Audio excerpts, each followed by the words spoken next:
So I'm going to try to go a little faster in today's lecture because I realized I've been going too slow and I have more material prepared than I have time for now. So, all right. So today the plan is to go over. So yesterday we did chiral superfields and Lagrangians, supersymmetric Lagrangians for chiral superfields. We talked about the Kähler potential and the superpotential, and how the superpotential gives rise to the scalar potential. So today we're going to now talk about the gauge interactions and how to build a supersymmetric Lagrangian for a gauge theory. And then, so that's the beginning, and then we're going to talk about the non-normalization theorem, which is probably the first sort of non-technical thing we're going to do. And then hopefully if there's time I'll go on and talk about, start to talk about supersymmetry breaking and moduli space. Okay, so that's the plan for today. So I already, to save time, I wrote on the board here, first of all, the chiral superfield in components that we had yesterday. Okay, and so you're all encouraged to derive this at home. It's sort of it's a calculation which everyone should go through once. And here's to save time, I also wrote on the board the formula for the vector superfield in components. Okay, and so it looks very complicated and there are many letters. It's a real alphabet soup, but you see that it's really not that bad. Actually, all that it's doing is explicitly parametrizing the fact that V here is real. Okay, so all these symbols here are basically conjugated of each other wherever necessary. Okay, and here I've split up, C is a real scalar, and here I've split up the real and the imaginary part, given them each names. So it's really not as bad as it is. And here we see in the theta bar component the gauge field, or what's going to become the gauge field. Okay, and so this is going to be the hero of the story today. And so already in a previous lecture, we discussed what would be a promising candidate for gauge transformation. So we pointed out that V, if you shift V by the real part of a chiral superfield, then V remains a vector superfield. Okay, so this is a shift I can do. It's a trivial statement, but this is a shift I can do which preserves the fact that V, this constraint here that defines V. Okay, and so this could be a candidate for a gauge transformation. So a gauge transformation should preserve the fact that V is a vector superfield. So, but now we have the formulas that we need to check if this indeed is a gauge transformation. Right? So under this shift of the superfield, let's go and look at what happens to A mu. All right? So in this theta bar component, we see that phi, the theta bar component of phi, is the derivative d mu phi. So that has exactly the right property of a gauge transformation. Right? So if I write this in components, so if I take the theta bar component of V, just focus on that for a moment, then what happens is A mu shifts to A mu minus phi d mu. So phi is a complex scalar field, and here I just select out the imaginary part. Right? And this is a gauge transformation. Okay? So we recognize the gauge transformation.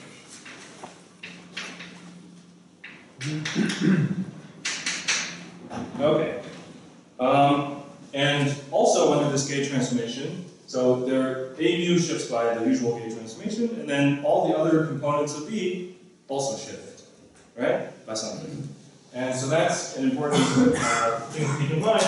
So C, the lowest component here, just shifts by the real part of phi, right?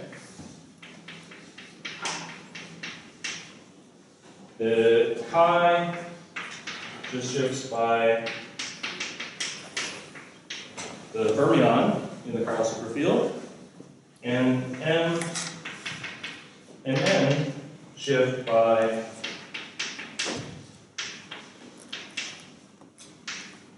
okay? And the reason that we split out, that we did this funny redefinition of these components, So we split off a piece here chi, and we split off a piece here c, is because that way lambda and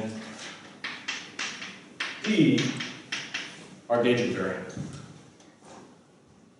Okay? So this is a complete description of how the components of the vector superfield transform under this supersymmetric gauge transformation. Okay, so now imagine you're Weston Zumino in 19 whatever, like before we're all born, and what are you going to do with this gauge transformation to simplify the vector superfield? There's something that's sort of an obvious thing you can try to get rid of this, to cut down on this alphabet soup. In other words, this vector superfield is not all physical. A lot of it is just pure gauge. A lot of it can be gauged away, right? So the obvious thing to do is to say, use the real part, use all these gauge transformations here to eliminate these things. Anything that shifts under the gauge transformation, other than the gauge field itself, right? Anything that shifts under the gauge transformation, it would be nice if we could get rid of it, right? And so that's indeed what is commonly done. So use gauge freedom to set C equals chi, M equals N equals 0. Alright? So I always have the freedom to do that. You know, just pick the real part at phi, pick psi, and pick f accordingly. And so this is called West Zumino gauge. It's one of the more commonly used gauges because it's really simplifies the problem. Okay, and so I think I won't run into trouble if I now erase all the things here. If I specialize out West Zumino gauge, this formula. Okay, so specializing the West Zumino gauge gets rid of all this stuff. Gets rid of this. Gets rid of this. Gets rid of that. Okay, let me just rewrite it so it's not so messy.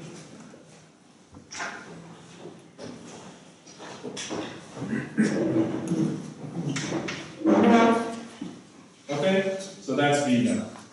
Is there a minus sign? I guess so, okay. So this is now V. So this highlights now the gauge invariant, or these things are gauge invariant, and this one is the usual gauge field. But this highlights the physical degrees of freedom, okay? The gauge field and the gauge unos. And that also resolves the puzzle that we had previously when we were talking about the vector superfield. We said it looks like it has way more degrees of freedom than the irreducible, our analysis of the irreducible representations would have implied. And I said at the time that indeed most of those apparent degrees of freedom are pure gauge, and so this is how we see that. Okay? Any questions about that? No? Okay. All right, so now the name of the game is to construct a Lagrangian for V, which is supersymmetric and gauge invariant. Okay, so what we want is a Lagrangian for V and also matter fields that is SUSY and gauge invariant.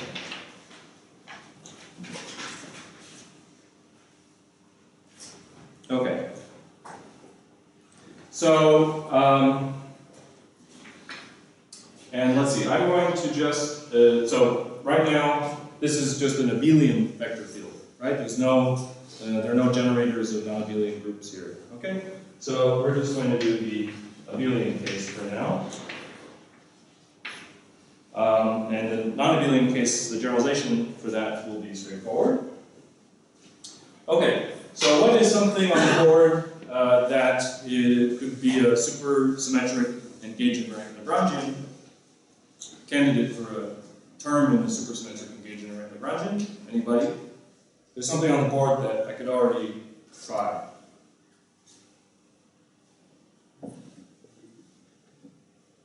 I heard it, I think. D, yes.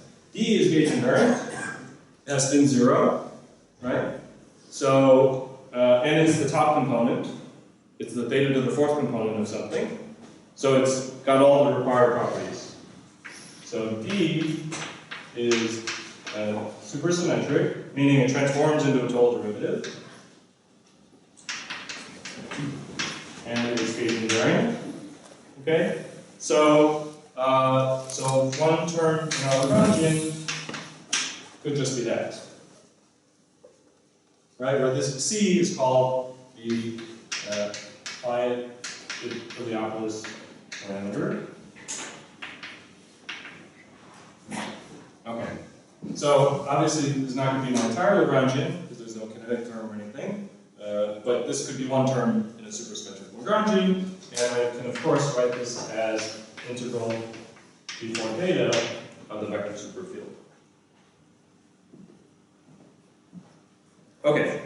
Two things to note about this. This is only gauge invariant for an abelian vector field, not for a non-abelian one. By itself, it doesn't give rise to any dynamics. In particular, we would like to get the Maxwell Lagrangian out for the gauge field, right? So this can't be the end of the story. Okay. So what else can we take integral d4 theta of? So other things we could try are like b squared, b cubed, etc. Right? But these are not. So integral d4 theta of these are not gauge invariant. Right? As can be seen just by shifting them by phi plus phi dagger. Right? Another quick way to see that this is gauge invariant is if I shift it by phi plus phi dagger, right? Suppose that generates this term,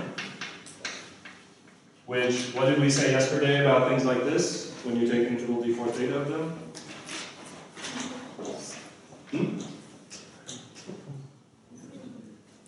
You can say it louder. What? They vanish. They're total derivatives, yeah. Yeah. Okay. So, good. So, so that's why this is gauge invariant. And then if I shift v squared, it's not going to work, right? V squared is going to contain a cross term from squaring this, which has a phi dagger phi. Right? And similarly for any other power of v. Okay, so there's no like super potential type thing for v. We had to do something different. Okay? So these are not gauge invariant. So we need to consider the d alpha and d alpha dot. These are the only other things that only other tools we have at our disposal. So we should consider supercovariant derivatives acting on v. Okay? So let's just follow our nose about that.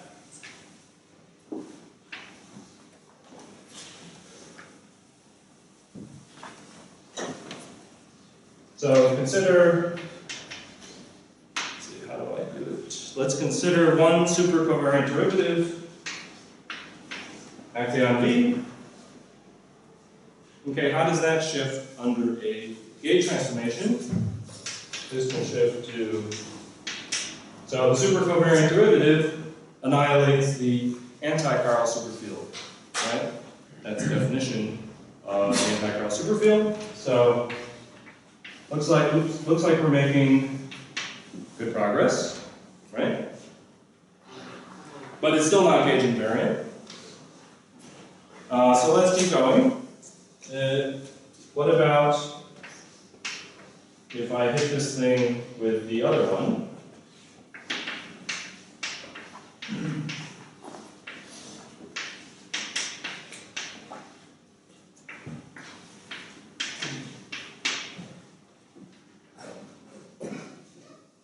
Okay, so what do I get from that?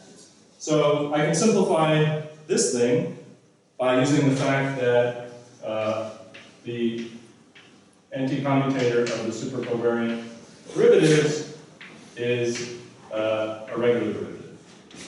So, yeah, so the anti-commutator of the supercovariant derivative is a regular derivative. So the supercovariant derivative actually behaves just like a supercharge. Okay, so what do I get from doing that? Well, now I can anti-commute these two things, right? I can try to bring this through so that it's acting on phi, and then what? It annihilates phi, right? And the only price I pay, the thing left over, is this derivative. Right? So now this is just plus 2 times the derivative of phi. Now I'm in business, because if I now act again with d bar, that annihilates that. The d bar passes right through the regular derivative. Okay, everyone with me? So this is how you construct what's called the gauge invariant field strength. Okay, the analog of F mu nu in non-supersymmetric theories. Okay, so this thing here, now let me give it a name and normalize it with the standard convention. So this thing is called W alpha, and it's normalized with a minus 1/4. Is gauge invariant.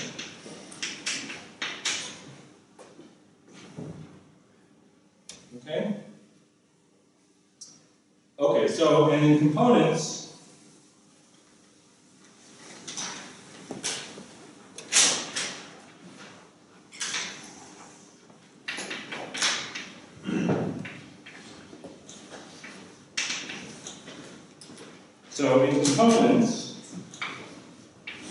it has the expected form to give you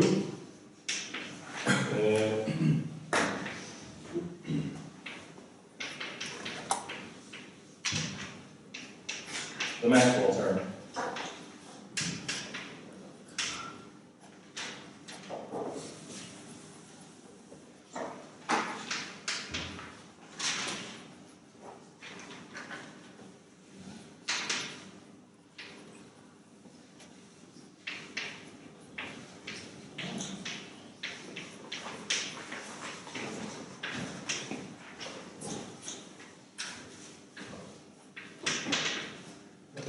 Yes.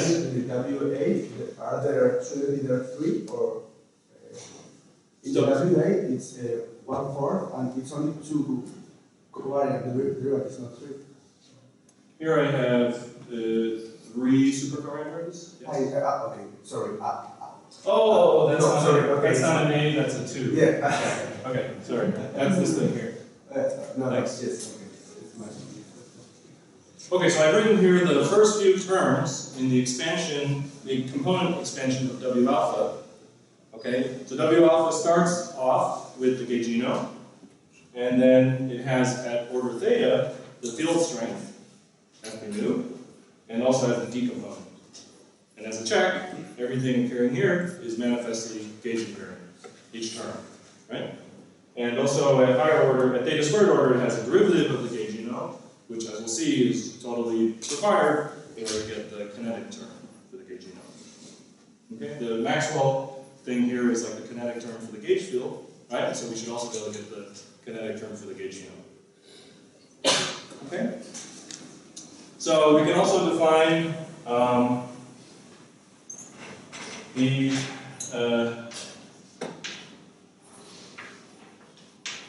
right-handed version of this, which is minus 1/4 d squared d alpha dot b. Okay, these are both gauge invariant. This is the left-handed one, this is the right-handed one, and they have spin in half, so as expected, they are fermionic operators. Okay, so they're gauge invariant, but I still have to make the whole thing supersymmetric. Right? So what should I do? How should I make it supersymmetric, and how should I make it a terminal Lagrangian? So something with, spin 0. Anybody? Well, I should make it spin 0 by taking W alpha, right? I can't contract these two, that would not be Lorentz invariant, but I can do that. So now I have a nice, bosonic spin 0 thing. So what should I do to make it supersymmetric?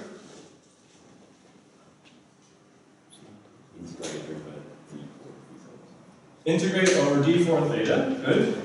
Except that's the right idea, but it's slightly off the mark, right? Yes, yes. So, okay, so here you have to be careful, right? So this would actually be a total derivative. And this would not be a term in an interacting term in the Lagrangian. The reason is because this is actually a chiral operator. I didn't say it, but this is actually a chiral operator, meaning this is annihilated by d bar. Right? As is manifestly the case, it has a d bar squared in front of it, so I can only I've used up all the d bars. So if I hit it with another d bar, I'm going to get 0.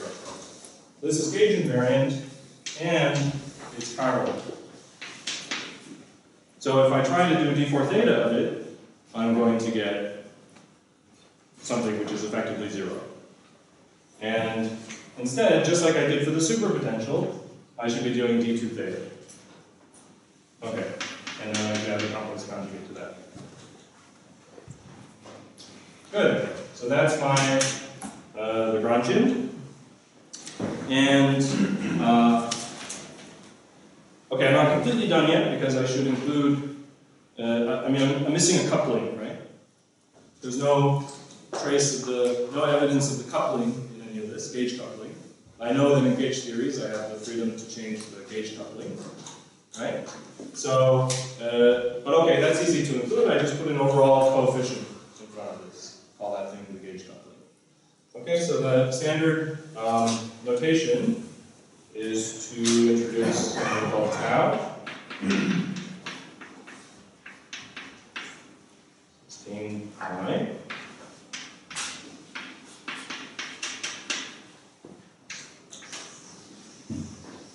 Okay, and this is L super Maxwell.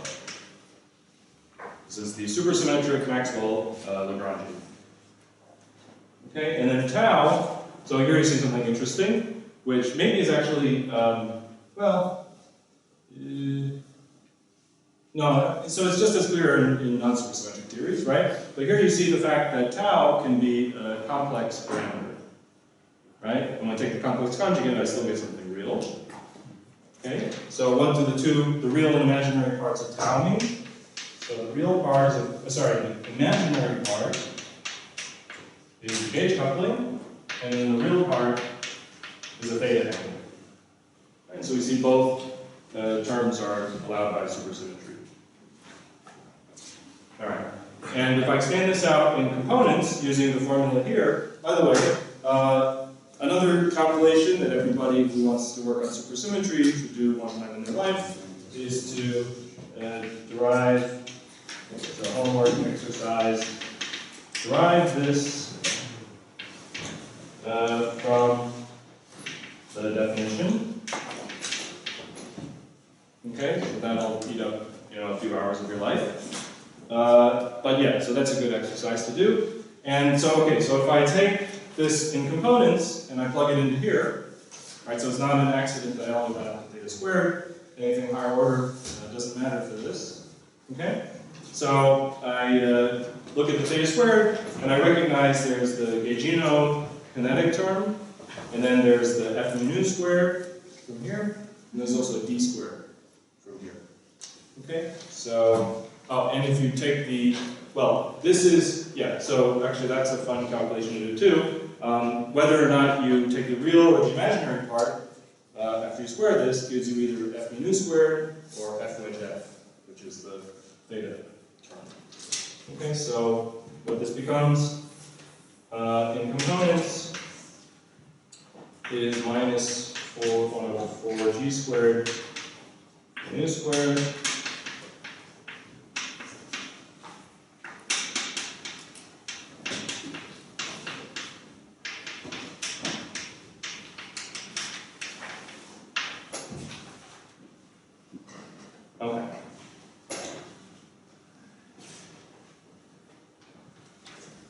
Good.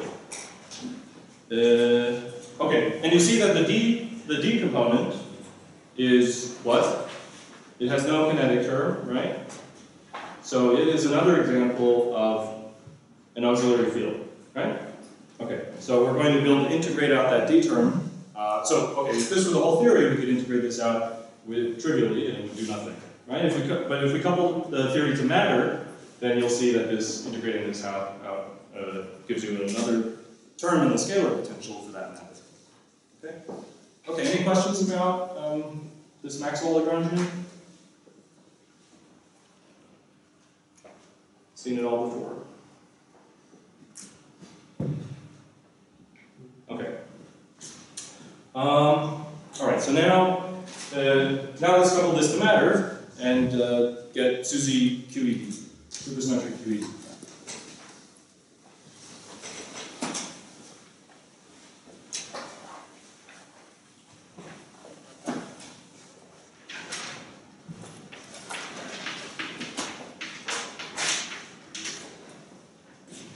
All right, so for just QED, we have some matter fields.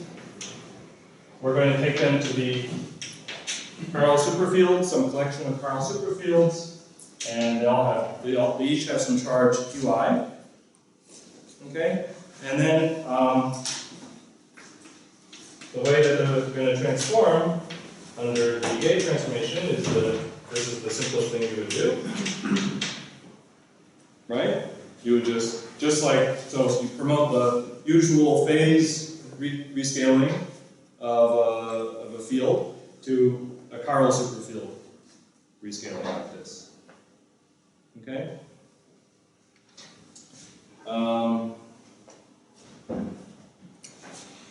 Okay, so if this is, sorry, what am I doing?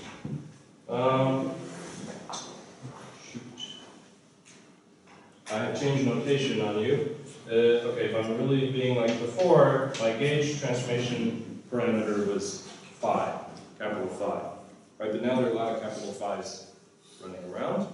So I've changed the notation and the gauge transformation is lambda, okay? And V goes like V, like that, okay?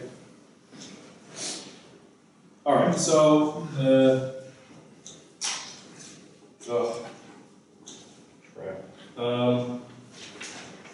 I've also done this. Hopefully you're still with me. All right, so that's going to make sense in a moment. All right, so how do I make a gauge invariant out of phi and talking to V? So the first thing you might try is, well, what happens if I just do phi I dagger phi I? Is that gauge? So that's like the Kähler potential, right? Is that gauge invariant? It's not, right? It's not gauge invariant because this thing is a complex Carl superfield, right? So that's going to give me, under a gauge transformation, that's going to go to phi I dagger phi I, e to the minus I lambda plus lambda dagger, or sorry, lambda minus lambda dagger qi. But so now we see how to make this gauge invariant, right? If this is the way that this thing transforms, the Kähler potential transforms, I have what I need here to fix it up, right? So the way to make this gauge invariant is to put an e to the v here. Sorry, e to the q I v.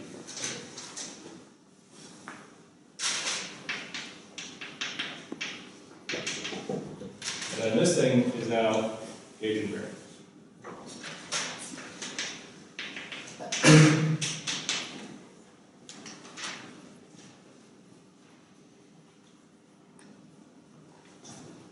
Okay. Good. So now I have my SUSY QED Lagrangian. Or at least I have the kinetic terms for it. And this is the supersymmetric version of what's called the canonical coupling to gauge fields. Right? Okay, so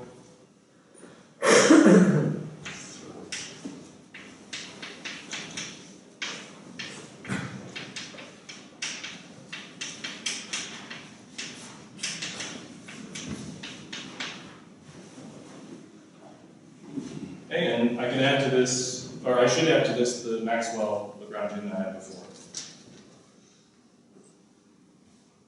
Okay, let's look at what this is in components, because that's going to teach us something. So in components, I should take the d4 theta component of this. And so there's a variety of ways to do that. And in particular, yeah, so I should expand this thing in V. And so in components, what I'm left with is the usual kinetic term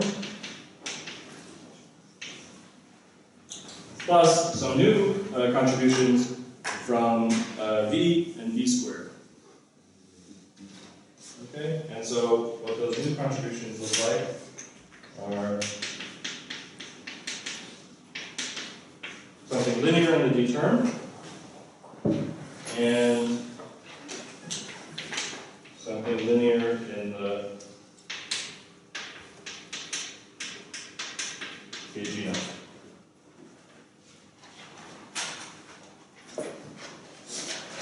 Okay, so this is a standard coupling between, and if you study the MSSM, why did I put it till the,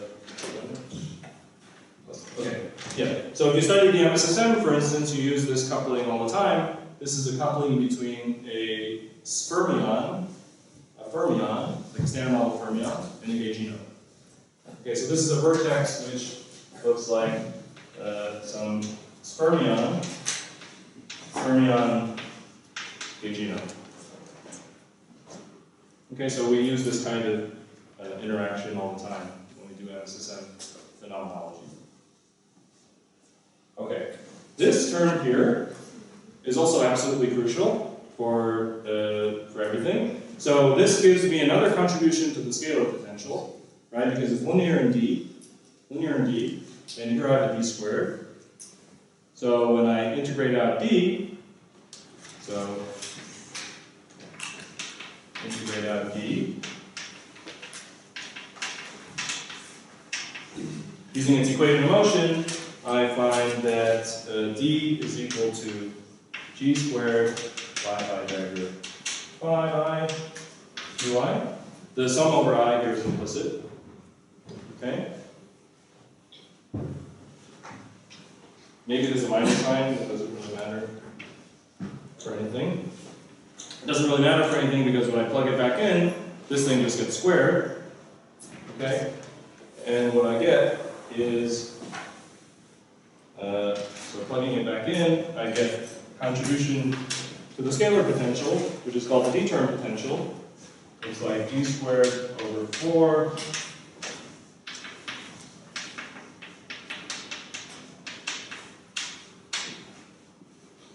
okay, so this is called the D-term potential.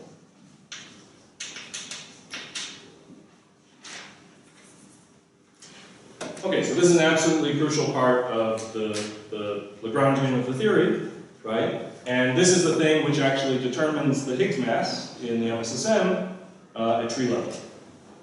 Okay, so the Higgs quartic in the MSSM, it turns out, comes entirely from the D terms. Okay, so that's why the mass ends up related to the SU2 times U1 gauge couplings, and they sort of add up in such a way as to give you exactly the Z mass. Well, times something dependent on tan beta. Okay, so the D-term potential is really important for real-life applications. All right. Any questions? Yes? Where is the usual alpha mu on sigma mu phi interaction? Is that Alpha, nu. so the usual gauge benefit. Yeah. So Well, okay, yeah. So that's all in the usual kinetic terms. Okay. Yeah. By usual kinetic terms, I guess, yeah, I also meant the canonical coupling. So for a scalar, it would be d nu, the covariant, gauge covariant derivative phi squared, and then for a fermion, it would be something like that. Right? So that's all hiding in the usual kinetic terms. Okay. Was there another question somewhere? No? Okay. So maybe I should summarize real quick the story here. So the full Lagrangian for, okay, so I'm going to erase this now. So the full Lagrangian for Suzy QED is this, plus our Maxwell stuff for the gauge field. And we can also have the option of a superpotential for all the fields. And the requirement on the superpotential, right, is that every term should be gauge invariant. So every term here should be a product of the phi i's that has zero net charge. Right, if it has zero net charge, then under a gauge transformation, since they all just rescale like this, the charges line up to zero and it'll be gauge invariant. Okay, where W is gauge invariant.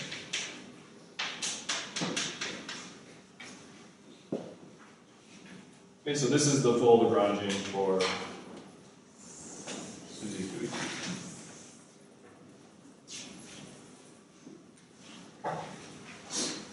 Okay, and the non-abelian generalization is straightforward, so I think I'm going to skip that because it's just sort of more technicalities.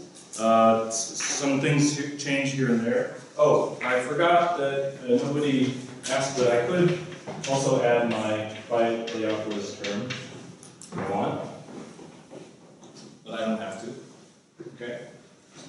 So if you like, that's the most general Lagrangian you can have for Suzy QED. That's normalizable, I guess. It's not literally the most general thing. I could have a general Taylor potential still here. Okay. Now I think it might be the most general thing. Yeah. Yeah, so I'm going to skip over the non-abelian generalization. That would, of course, give you not Suzy QED, but Suzy QCD-like theories, right? Okay, so that's just sprinkling in some more, adjoint generators and things. Okay, so that's our construction of gauge invariant Lagrangians, and so I'm going to now go on and talk about something, a different topic. I'm going to talk about the non-normalization theorems. Excuse me, the theta angle give the axial field. It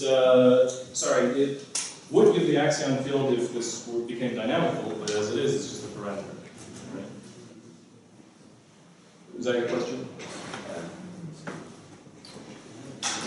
The axion is introduced, right, to solve the problem in real life that this theta seems to be ridiculously small. Right? So you get the axion field by further complicating this model. Yeah. And then there is a whole subject of supersymmetric axions, right? And then the axion comes in superpartners, like the axinome and the saxion. So yeah.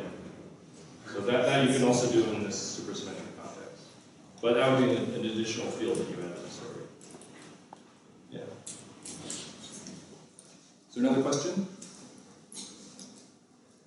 No. Okay. So let's now change gears a bit.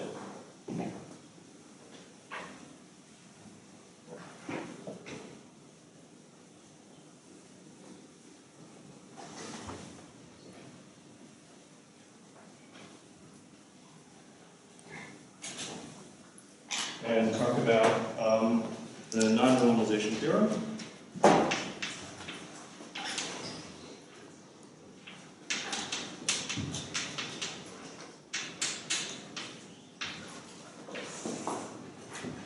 Okay, so, alright, so the non-normalization theorem of supersymmetry is sort of one of the most important results, and is also the thing that, another way of seeing that the hierarchy problem is solved. Okay? And the basic statement, let me just state it, it's very simple to state. So the superpotential is not renormalized to all orders in perturbation theory. It's a very powerful result.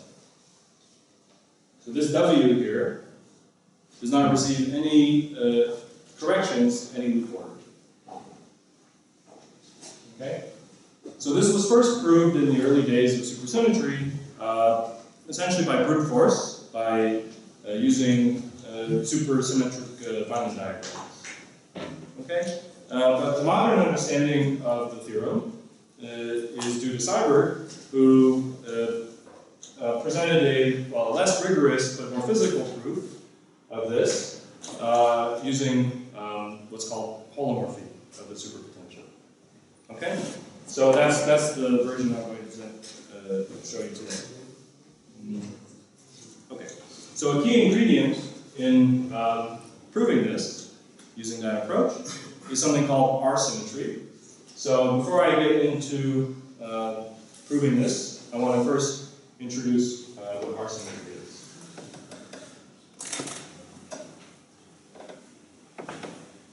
Okay.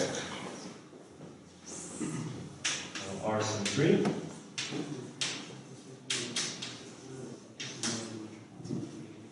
So, I think in an earlier lecture I may have said something slightly wrong when somebody asked me a question about the Haag-Lokazansky-Isonius theorem, and I said that supersymmetry is, the supersymmetry algebra times internal symmetry is all you can have.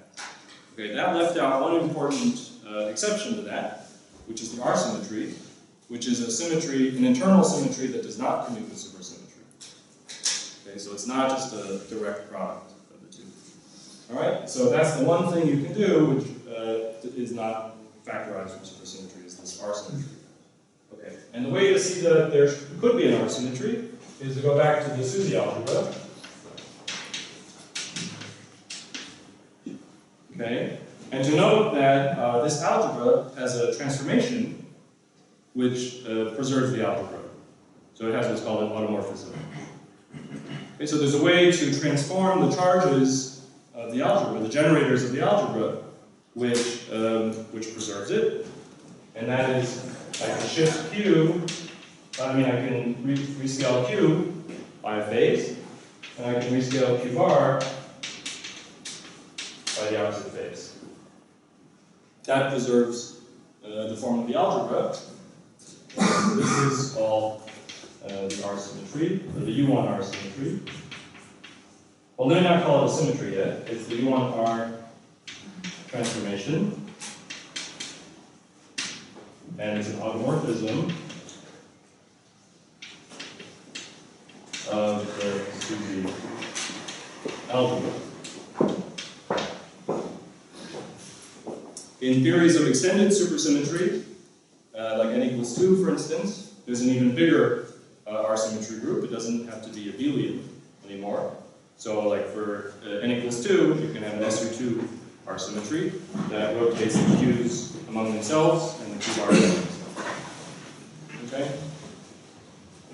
So anytime you have an automorphism of your symmetry group, that is a potential symmetry of the theory. Does anyone know of examples in the standard, or in quantum field theory? In quantum field theory that you've already encountered that fall into that category, this description? What are some examples in quantum field theory? It's regular quantum field theory. Any concept from the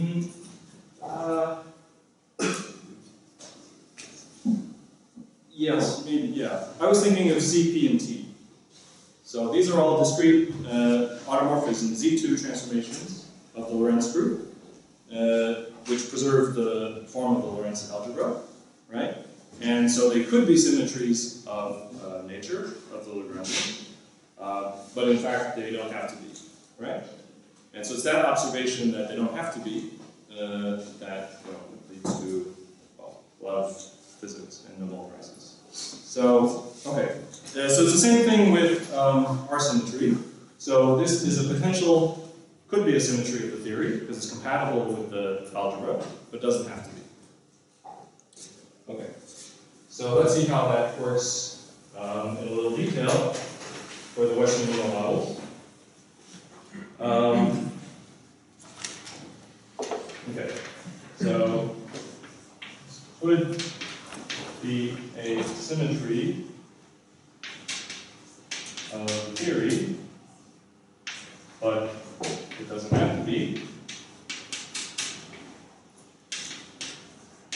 So what properties does my theory have to have if it's going to have the R symmetry?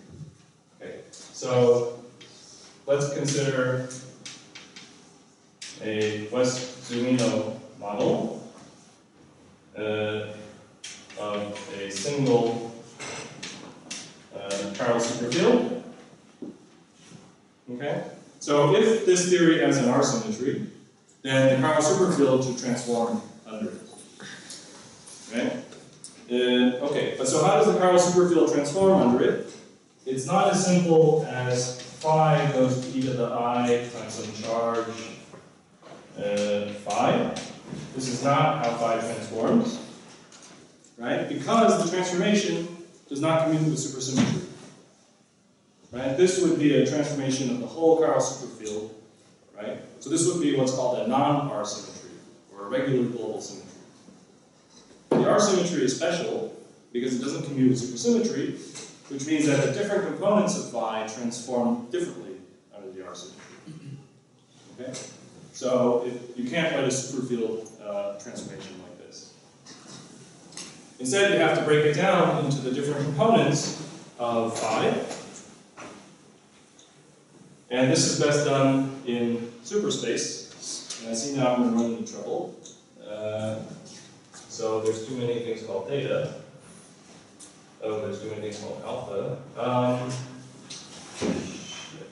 Let me call this beta. Okay. Alright, so my R symmetry transformation parameter is eta. Alright, so the claim is that the different components of phi transform differently. So let me break that down. Okay, so how am I supposed? What are the rules for how this thing should transform? Well, I should go back to this here, right? So Q has R charge 1, right? And Q bar has R charge -1. Okay, and we know how to represent Q in superspace. It's d by d theta plus du theta bar, roughly speaking, right? So if Q has R charge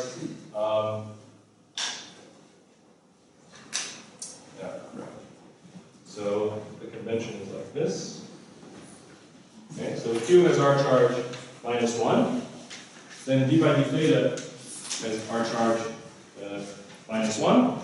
So the R charge of theta is +1.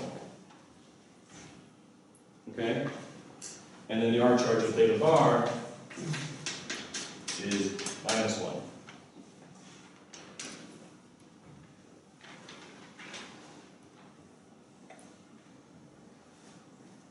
Okay, so if this has R charge Q,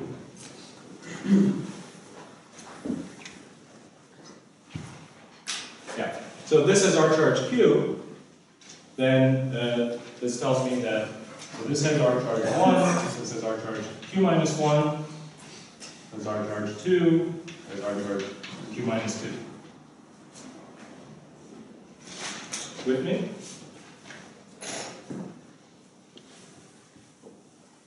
Okay, so what is it require? What is the requirement then on the theory on this West-Zumino model of a single chiral superfield such that it is R symmetric? Well, if I have my superpotential, which is like that, So that's the theta squared component of this W of phi. Right? So that's the theta squared component of W of phi. So this has R charge, whatever the R charge is of W of phi, minus 2. Right? From here.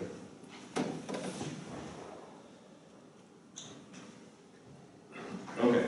So for the theory to be R symmetric, it must be the case that the R charge of W of phi is equal to 2.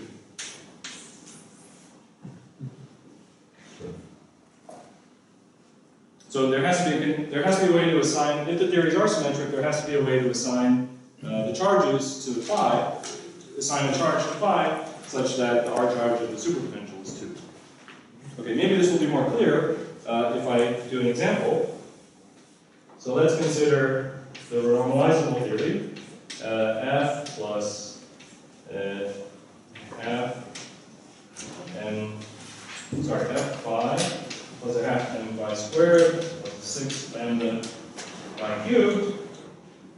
So under what conditions is this theory R symmetric?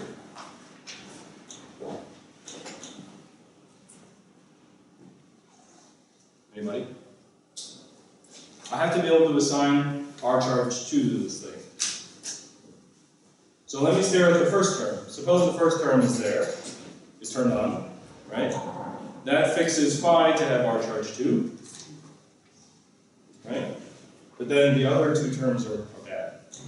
They would explicitly break the R symmetry, right? So, okay, so now we see the condition emerge.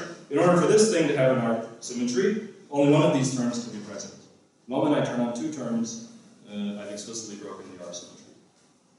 Okay, and then which term is turned on fixes the R charge of phi. So if it's this one, then phi should have R charge 1, and if it's this one, phi should have R charge 2/3.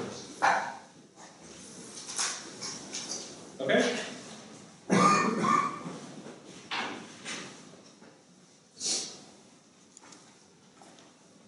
Okay, so that's a quick introduction to R symmetry, and it's an absolutely essential ingredient to the proof of the non-normalization theorem.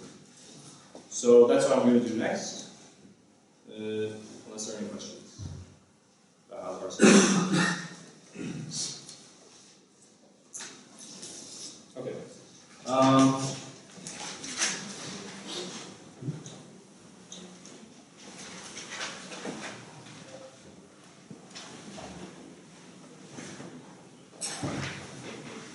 So let me just prove the non-normalization theorem, show you the proof of it. Yes? And so if there is present the R symmetry, it is a full one, otherwise it's not present. Say that again? The R symmetry can be present only as a full U1 symmetry. Oh, no, there can be, good question, there can be discrete subgroups of it which are unbroken. That happens a lot. Yeah. So like if you look at, yeah, so that happens a lot. Like if you look at Super-Yang-Mills theory, the R symmetry is usually broken by anomalies down to a Z2NC subgroup. Okay. And even that discrete subgroup has powerful applications sometimes. Yeah. And the matter parity of the MSSM is a trivial version of a discrete R symmetry, the thing called R parity. It's called that somewhat misleadingly because it can be thought of as a Z2 subgroup of the R symmetry. And so maybe you've seen that before. If you study the MSSM, you have this parity that treats the superpartners differently than their standard model counterparts. Right? So that's what an R symmetry does. So you can think of the matter parity as an R parity. It's a discrete, it would be discrete Z2 subgroup. Yeah. Is there a generalization of this theorem beyond distribution theory? No. In fact, if there was, then that would have eliminated a huge field of work, which is dynamic precision breaking. Yeah. So it's absolutely crucial that this non-normalization theorem does not extend beyond perturbation theory. So it allows, you're anticipating, something I'm going to say later, which is that this opens the door, or leaves the door open for non-perturbative effects to still correct the superpotential. Yeah, and that is absolutely key. Yeah.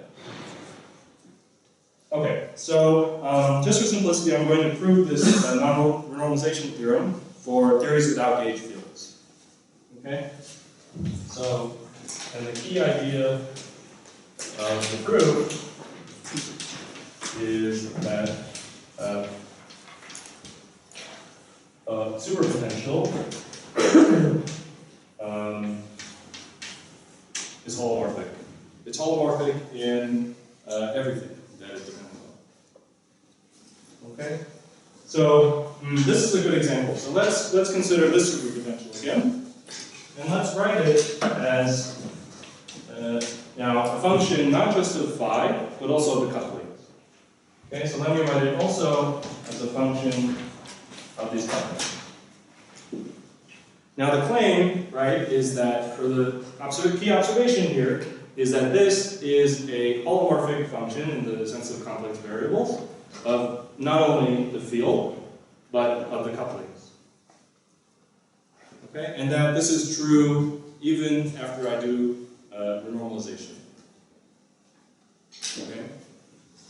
So it's not hard to understand why it has to be a holomorphic function of phi, right? That was by construction. We saw that if it wasn't, we saw yesterday that if it wasn't holomorphic in phi, that is, if it also depended on phi daggers, you know, then it wouldn't be a supersymmetric part of the supersymmetric Lagrangian.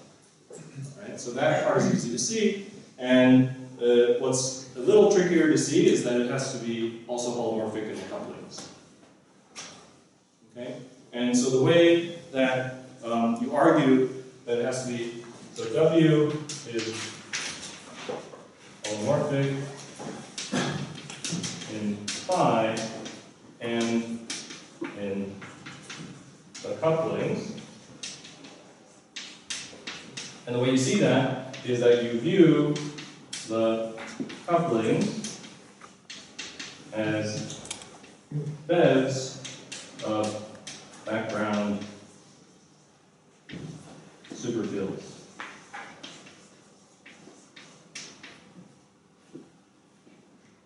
Okay? So if you think of the couplings as coming from, like, F, for instance, is equal to the bed of some, you know, phi squared, some hypothetical phi squared, okay, just for the dimensions, right? And N is the bed of some other phi. Okay, you get the idea. And lambda is maybe the expectation value of some other phi divided by some mass. Okay? So now you can imagine a bigger theory, a bigger supersymmetric theory, where these things, you know, before these things got frozen out to their beds. And that bigger theory has to be holomorphic in these new fields. Okay? And so that's just the one-line argument for why this thing has to be holomorphic in all these fields. Okay? And so because it's holomorphic in all these couplings, so because it doesn't depend on their complex conjugates, now we can apply some powerful selection rules to these theories. Okay? Because if I can only use these things and not their complex conjugates, now some selection rules become more powerful. Right? Otherwise, I could always so symmetry arguments become more powerful. Because otherwise, if I can make a symmetry invariant too easily if I had phi star or f star at my disposal. Okay? So, all right, so how do these selection rules work? And so the idea of these selection rules is also to rely on this idea that these are beds of background fields.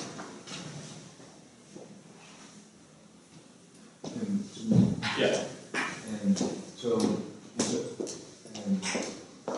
it's clear that it always possible to extend the theory such that you can think of these couplings as a bed. Yeah, in a sort of trivial way. Yeah, I can just add new interactions to this thing and do this trivially like a tree level. Yeah. Okay, so right. So what are these selection rules? Now, I'm using holomorphy, selection rules become powerful. So the idea is to find a number of U1s and U1R symmetries that the superpotential is invariant under if you treat the couplings as fields, as beds of fields. Okay? So, for instance, we talked about the R symmetry, right? And we said that if all three of these terms are turned on, then there's no R symmetry. Right? So the R symmetry is explicitly broken. But we can also think of the R symmetry as being spontaneously broken in a theory before these things got beds. Okay, and then they transform, the couplings themselves transform under the R symmetry. Okay, so so this is a good example of that actually. So in this theory, let me try to give U1R assignments to the fields and to the couplings. Okay? So actually, alright, so I can make a choice. Let me give phi R charge 0, and then F will have R charge 2. Well, actually, they're all going to have R charge 2. Yeah. You might say I didn't do anything there. That's so stupid. Why did I do that? So, indeed, why give phi R charge 0? That is an arbitrary choice. Okay? And the arbitrariness of that choice reveals that there must be another U1 that I can play with. Okay? So there's another U1 called U1 phi, under which phi has charge 1. Okay? And then, so this is an ordinary U1 symmetry, and this is an R symmetry. Right?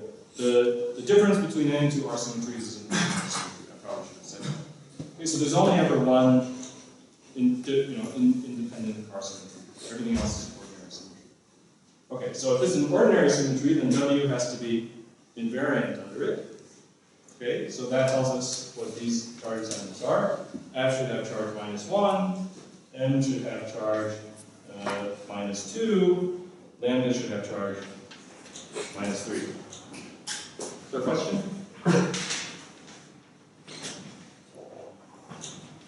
Okay, so what am I going to do with all this? So, effective superpotential after doing renormalization.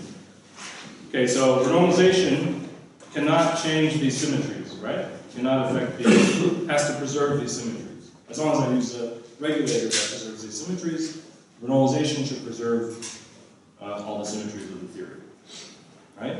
So my effective superpotential has to be invariant under these U1s. Okay, and so now I'm going to use that to show that it can be nothing other than this. Okay, so let me write it as, so this thing here has R charge 2 and is invariant under the regular R symmetry. So after that, everything left over has to be a total invariant. So this is what I can do. So this is the most general thing the effective superpotential could be. Question? Why is there a regulator which presents on these symmetries? Well, these are just U1s, so nothing subtle about that. Oh, yeah, there might be, for instance, well, yeah, there are no gauge interactions here either, right? So there are no anomalies or anything. Yeah. So just do your favorite dim reduction or whatever, and that'll preserve all these symmetries. Yeah. Okay, so okay, yeah. So here's my effective, the most general form of the effective superpotential that I could get, and so now that you could try to expand this in Taylor series, for instance, around phi equals 0. And so let me see. So okay, so let me try to do that. So I could have, this could be equal to f phi times a constant plus lambda, okay, Let me give the name C1 plus C2, and the phi squared over F plus C3, M phi over F plus dot dot dot. Higher orders in this expansion.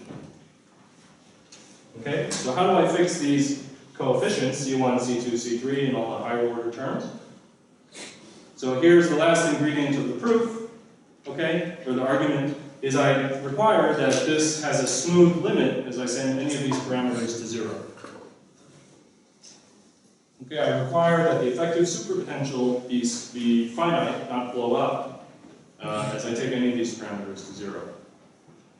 Okay, and that I'm allowed to do if I view this effective superpotential as a Wilsonian one.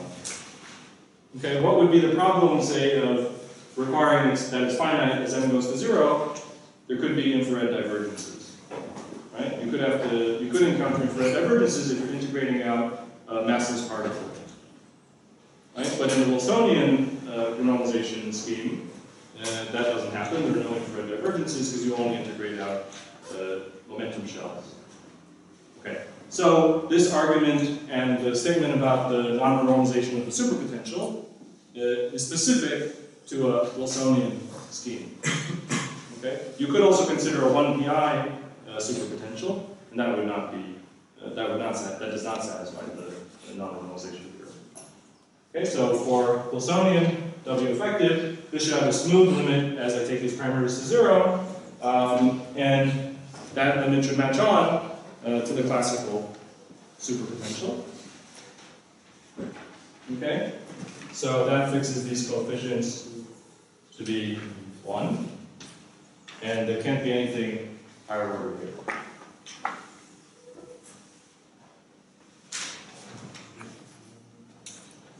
Okay, so W effective is just the thing I started with. This is classical superpotential.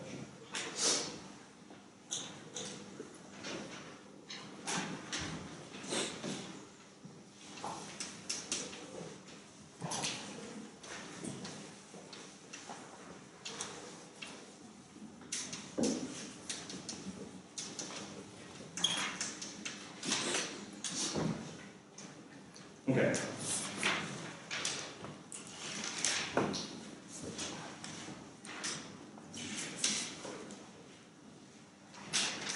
All right, so that is, yes?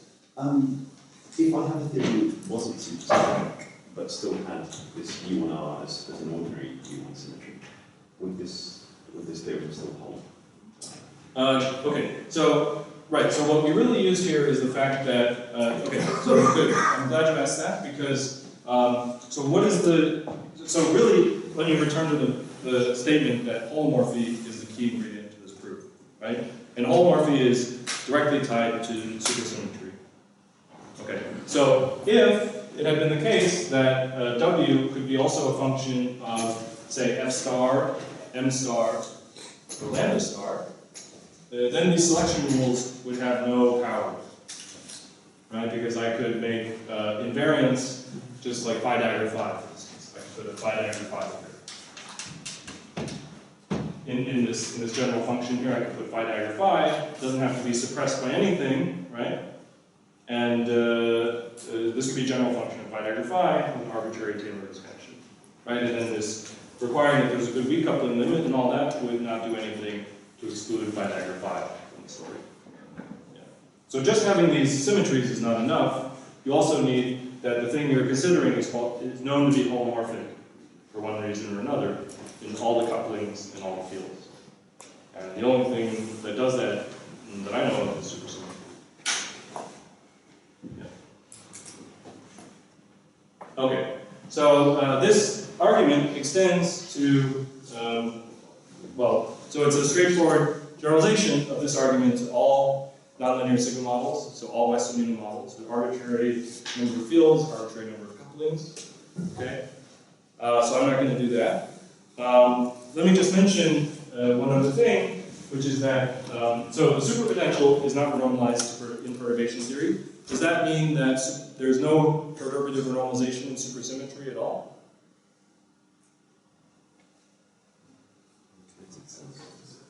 the kinetic terms, which come from the Kähler potential, can be renormalized, right?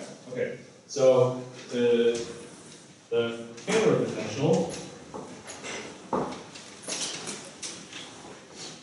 which does not have to be holomorphic in anything, and in general is not, right? You can't run the same argument for the Kähler potential.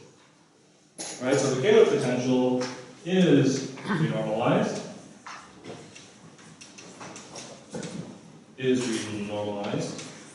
Usually starting at one loop even.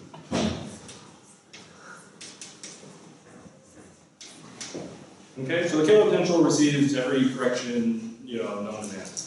Okay, and has those special properties. And that's because it's not holomorphic in anything. The Kähler potential starts out. Remember, the canonical one is phi dagger phi. That's what leads to the canonical kinetic terms. And the way this is renormalized is it receives some coefficient in front of it. Okay, and that coefficient is probably already known to you, and it's called wave function renormalization.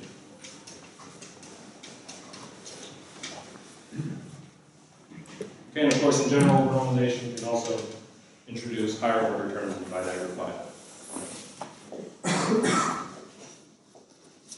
Okay.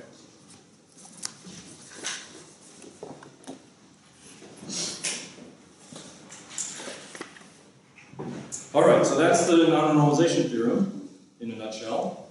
And so you can see that the proof is sort of almost too easy, right? That's usually the reaction of most people when they encounter this. It's almost too easy. So I encourage you to go home and think about it and read about it and come to grips with it. It's correct. Yeah.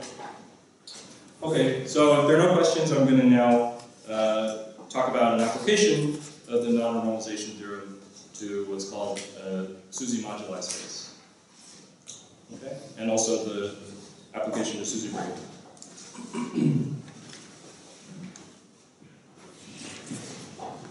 Okay.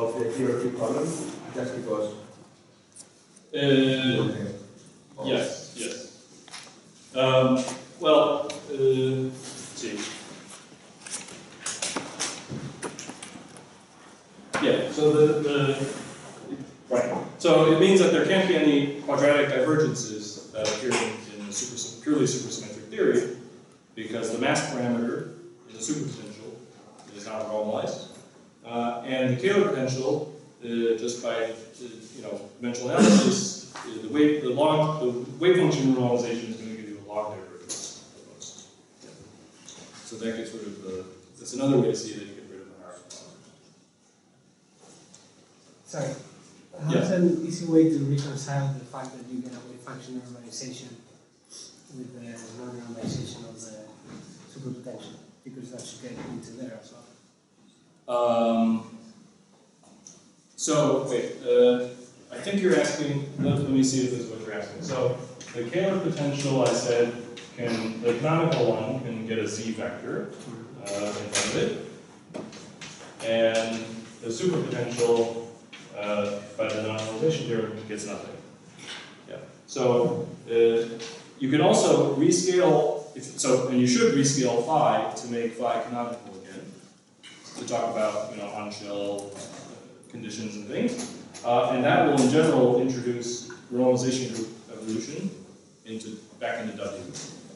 Okay, so if I rescale if I call this thing phi canonical, right, then that's going to be W of phi canonical over square root of Z. And so now my couplings are going to depend on RG, on the RG scale. Okay. Yeah.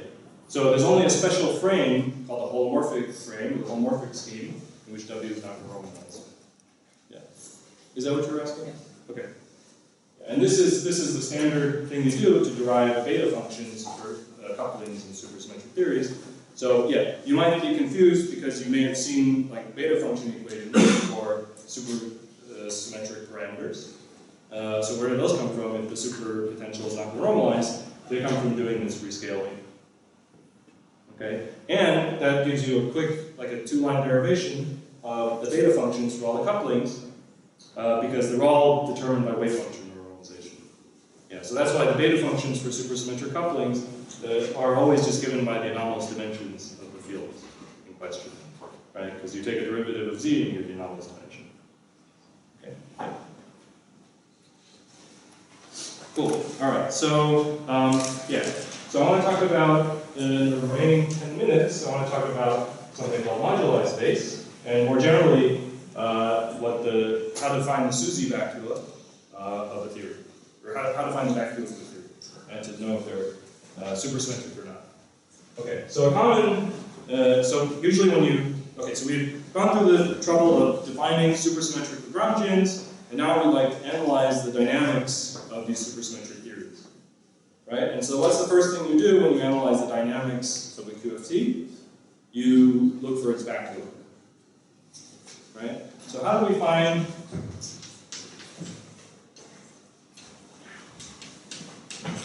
the vacua of a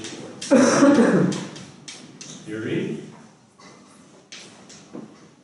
Okay, and the follow-up question to that is, how do we know in the vacuum whether supersymmetry is preserved or not? Right? Because like any symmetry, supersymmetry could be spontaneously broken. Right? So how do we know if SUSY is unbroken in the vacuum or in the ground state?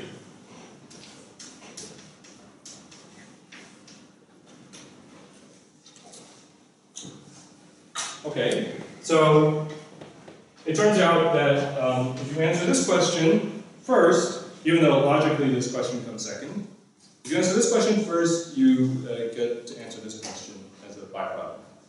Okay, so let's think about how do we know, how do we tell if SUSY is unbroken in the ground state? So what do we always look for to tell if a symmetry is broken or not? What's that thing called? Called an order parameter, right? So we would like to know what the order parameter is for SUSY breaking. Okay, so for that we need to go back to basics. So suppose we have a ground state of the theory, and the theory is supersymmetric. What does that mean? I mean, in the ground state, that means that the ground state is annihilated by the supercharges, right? If the ground state is SUSY. Now, what does this tell us? What does this tell us about the order parameter? And so conversely, if SUSY is broken in the ground state, then one of these at least is non-zero. Right? So what does that tell us about the order parameter? Well, we need to now, to see that, we need to revisit well, so the order parameter should be the expectation value of something in the theory. Right? And it turns out that something is nothing other than the Hamiltonian of the theory. Okay, so the order parameter turns out is nothing other than the vacuum energy of the theory. And so that's a neat 2-line proof. So consider the expectation value of the Hamiltonian in the ground state. So this is the vacuum energy.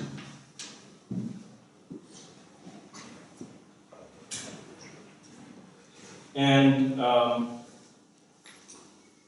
okay, so usually we're used to thinking of this as not a physical thing. right? The vacuum energy is an infinite zero-point energy, right? But in supersymmetry, in particular, you can shift the Hamiltonian by a constant, and that doesn't change anything in the theory, right? As long as you're not doing gravity, right? But supersymmetry gives us a preferred frame in which to look at the Hamiltonian, because we have the SUSY algebra telling us that this, now put in back in the indices, this is equal to 2 sigma mu alpha alpha dot e mu. Okay, so there's a preferred frame. This contains in it the Hamiltonian, that's P0. And so there's a preferred way to define P0. And it turns out to be the one in which, when there is supersymmetry, the zero-point energies of fermions and bosons cancel each other. Okay? So this, I claim, is 0 when the theory is, the ground state is supersymmetric. And I define the Hamiltonian this way. Okay, so that's a quick two-line argument. So let's, to see that, we need to invert this. We should invert this, put the sigma matrices over here. And then we should look at the 0 component. So that's going to be Q alpha dot, sigma bar alpha dot alpha, the 0, one of that. Or here, 0. Okay, so remember that sigma 0 is just the identity matrix, 2 by 2 identity matrix. Okay, so H is just Q1 bar, Q2 bar, plus the other order.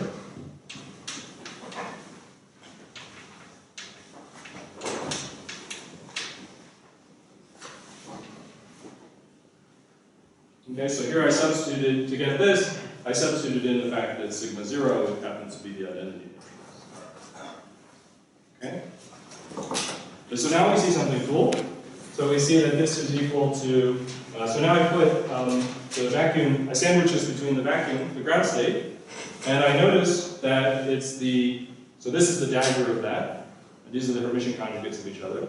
So now, so I notice that this is the modulus squared of Q1 acting on the vacuum, Q2 acting on the vacuum,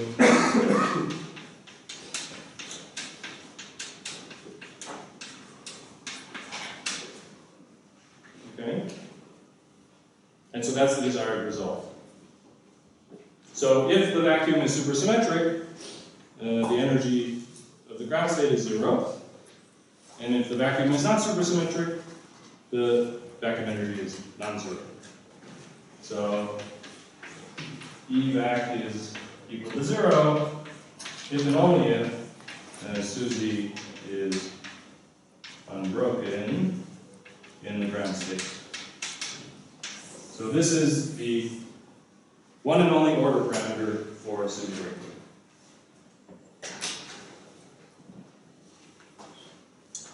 Okay, so that's a general result. It applies to any SUSY theory. Now let's consider our favorite Western Munro models, the ones without gauge fields. Let's go back to that. And ask, what does that imply for these nonlinear sigma models?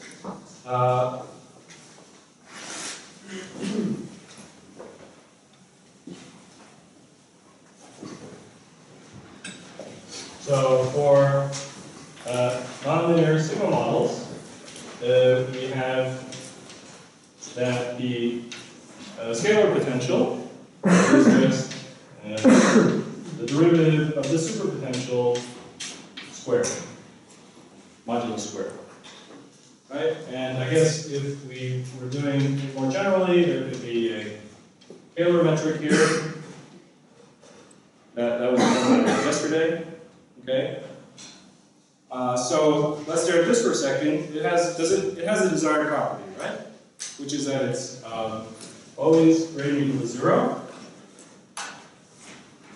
It's a little bit confusing, less confusing just to consider this case, where it's normalizable. That's clearly always greater than or equal to 0, right? So why is it greater than or equal to 0 with the Kähler metric thrown in? It's because the Kähler metric also appears in front of the kinetic term. And so the theory doesn't make sense if it has a negative normed kinetic term. Right? So this thing here always has to be positive. Good, so this thing is greater than or equal to 0 in any sensible theory. And so that's nice, right? So this says that the vacuum, well, first of all, the vacuum is at the minimum of this potential. And so if I have multiple fields, this generalizes. This becomes a matrix, and this becomes a vector of different derivatives. Okay? But so the vacuum is at the minimum of B. That's just in general true. And if the vacuum is supersymmetric, then it happens when B is equal to 0, which also happens to be the global minimum of this potential. It can't be any lower than that. So so the picture is that if the theory is supersymmetric, the ground state looks like that, has exactly 0 energy. And if the theory is not supersymmetric, it looks like that. The potential. Sorry, if the theory breaks supersymmetry spontaneously, the potential looks like that. This is SUSY unbroken, and this is SUSY spontaneously broken. Okay? But so in general, we find the vacuum of the theory by looking at the minimum of the scalar potential. And then we tell if it's supersymmetric by asking if that minimum happens at 0 or not. Okay? And later on, maybe next lecture, we will explore other possibilities for what this potential could look like.